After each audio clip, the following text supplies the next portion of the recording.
What's up, beautiful people? It's your boy Judeo, and I'm back again with a new video. Today we're bringing Russell Brand back to the channel. We're going to be checking out a video titled, "Did Elon Just Expose This?" I don't know what this is, but anyway, I just noticed he's gotten 6.02 million subscribers, so his subscriber counts are just flying. I'm ready for this one. Let's see what Elon Musk just exposed. Without wasting your time, let's get to it. Is the news, whether it's buying or not buying Twitter, robots that move about like Joe Biden, or trying to solve the Russia-Ukraine war, Musk is a news machine. So is he right? Is he wrong? Should we listen to him? He's coming on our show. Guess which side we're on? I like to watch that. Hello there, you 6 million awakening wonders. Thank you for making it a nice round number. We appreciate you.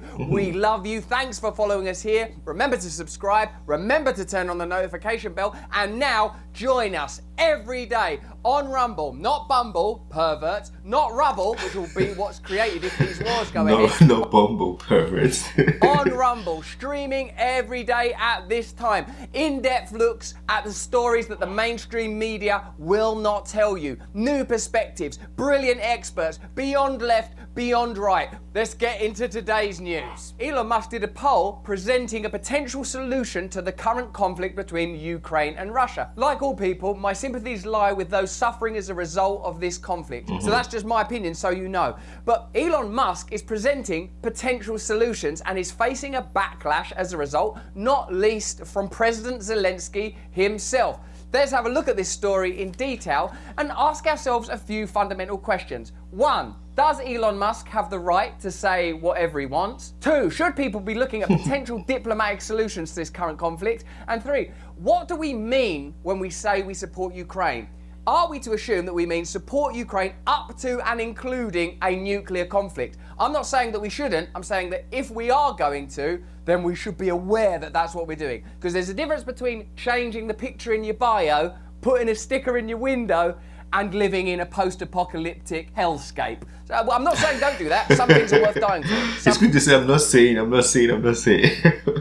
We understand you. Some things are worth dying for. You should know that that's what you're doing. On Monday, Elon Musk prompted an online row with Ukraine's president after he asked Twitter users to weigh in on his ideas to end Russia's war. Now, some of you will say, well, who's Elon Musk? Who does he think he is? And Elon Musk is a unique figure in our culture. Part Steve Jobs, part Donald Trump, part Richard Branson. What is this guy? Elon Musk is a figure that could only exist now, evidently a genius in a number of areas. He's doubtless a controversial and polarizing figure. He garners affection and following that no other billionaires do. Why is that? But he also attracts criticism that no other corporate and potentially invisible powerful billionaire figures attract. Why is that? What is the meaning of Elon Musk? And sometimes he takes the criticism too. Tweet, Musk suggested UN-supervised elections in 4 occupied regions that Moscow has falsely annexed after what it called referendums. If you're going to have an election, make sure it's properly run and that all the votes are correctly counted and there's absolutely no skullduggery. Right, kids? The votes were denounced by Kiev and Western governments as illegal and coercive. Not only was it illegal, you forced people to do it. Russia leaves if that is the will of the people, Musk wrote. Okay, seems like a sensible selection. I'm certainly not claiming to be an expert on that complex geopolitical situation. We've done numerous videos. I haven't heard, I've been told multiple times that there was a, from here, what we're receiving from the media is Russia annexed Ukraine, and then I think somebody in the comment section sent me a link, and from the link they said 95% of voters voted for Russia to come to Ukraine or to come back to Ukraine. I think that was like the context. I don't know how correct the article was, but from what Elon Musk is saying, it's not really far from what some people have already been thinking. About the history of the region, NATO escalation, potential sabotage. We've done lots of videos on this subject, and I just want to clarify again and again, my sympathy lies with people that suffer as a result of war, full stop. The Tesla chief executive also suggested that Crimea, which Moscow seized in 2014, be formally recognised as Russia, that water supply to Crimea be assured, and that Ukraine remain neutral. He asked Twitter users to vote yes or no to his idea. So far, it seems to me that a powerful figure is using his platform in order to provoke debate. Now, I suppose, up to this point, how can you disagree with that? Do you want the Twitter sphere and the world of Instagram to be entirely limited to profanity and idiocy and inanity? Oh, Happy Meals, football in space. I'm quite interested in that, football in space. And Happy Meals. Oh, it's a real thing. I thought it was a joke.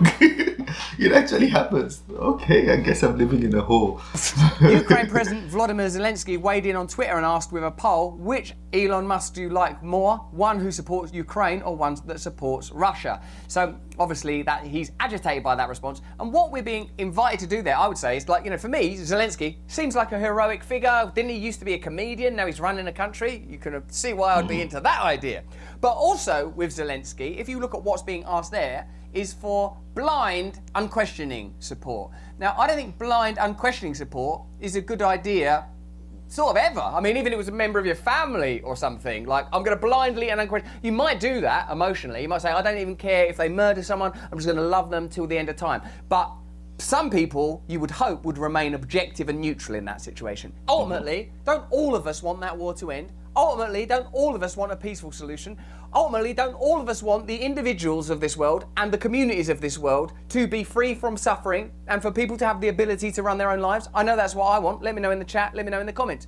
Now we are in a complex conflict that is becoming more conflict, that doubtlessly involves certain financial interests and imperialist interests on both sides of the argument. It seems, from my perspective as an uninformed observer, that Putin does not key phrase, uninformed observer. I like that. Respond well to escalation. He doesn't behave like an ordinary strategist. Given that he's a Russian and they are famously great at chess, he don't seem to be like a Kasparov-like figure. You do this, then I do that. You do this, then I do that. He's more like, ah, I'll bite my finger off. Ah! Like, so when you're dealing with someone like that, you can say, well, I've got principles. I'm going to carry on with my principles. Or you can say, what's likely to be best for the planet overall? Now, I think Elon Musk probably has such expertise, excellence, brilliance, and ingenuity in so many areas. Oh, people want cars to be like this, do them like that. People want rockets to be like this, do them like that. People want flamethrowers, people want... He's got to come up with so many ideas, and people seem so interested in his opinions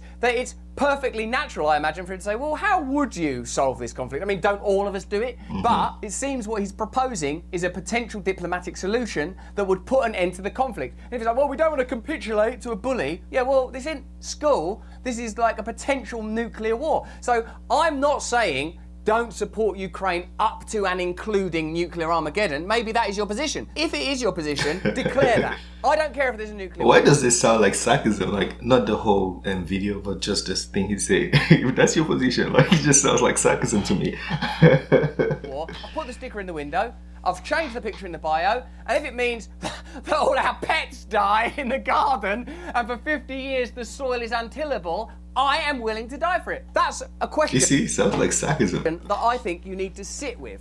Sponsorship. Hey, have you noticed that big tech companies are now masquerading as privacy companies? Just fix your dirty butt. Yeah, we're gonna skip this. When you use the ExpressVPN app on your computer or phone, you hide your IP address. The reality of Musk's views and actions in the Ukraine-Russia conflict.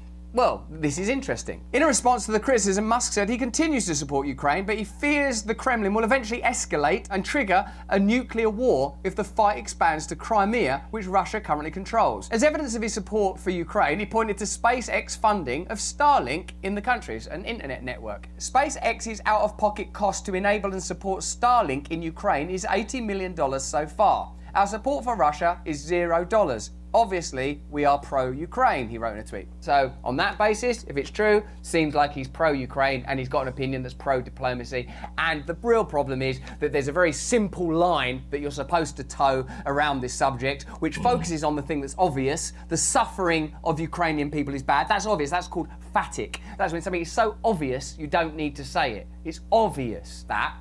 So what he's trying to do is open discourse into areas that are more complex. Now, do you want to just focus on the Happy Meals and the football in space, or are you a grown-up? Me, it's a bit of both, actually. I want the Happy Meals and I want to be a grown-up. I don't want to be tyrannised into dumbness by a state and centralised big tech alliances with the state that see me as an idiot, just want me to eat my mush, potentially in space. Trying to retake Crimea will cause massive death, probably fail, and risk nuclear war. This will be terrible for Ukraine and Earth, which I believe is where we all live.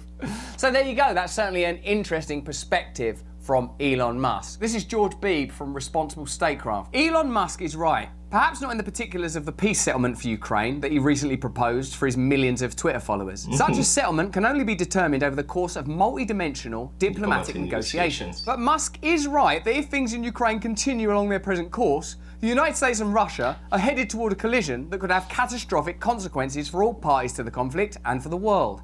And he is right that America's approach to this mounting problem requires an urgent adjustment.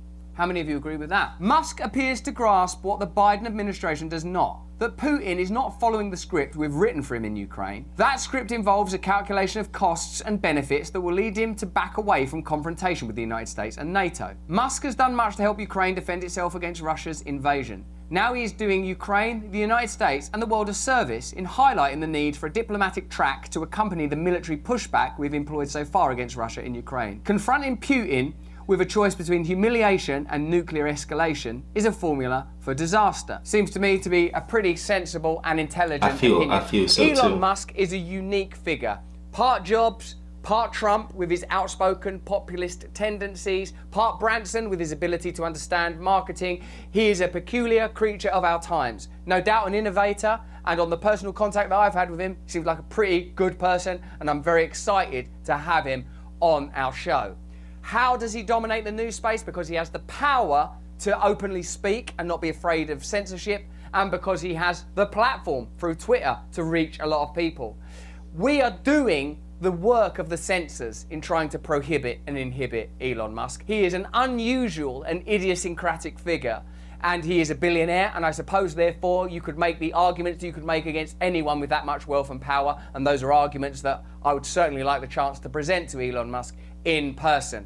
But as for this issue in the Ukraine, I guess he invites us to consider, what do you really mean when you say you support the Ukraine?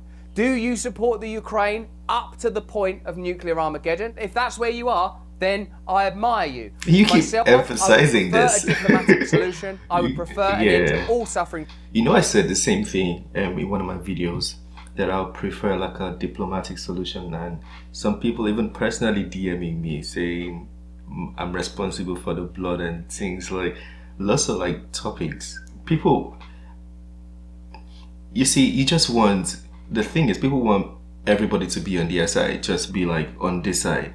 But at the end of the day, after everything, there has to be a conversation, there has to be diplomacy before everything gets resolved. This is not a thing of where you stand.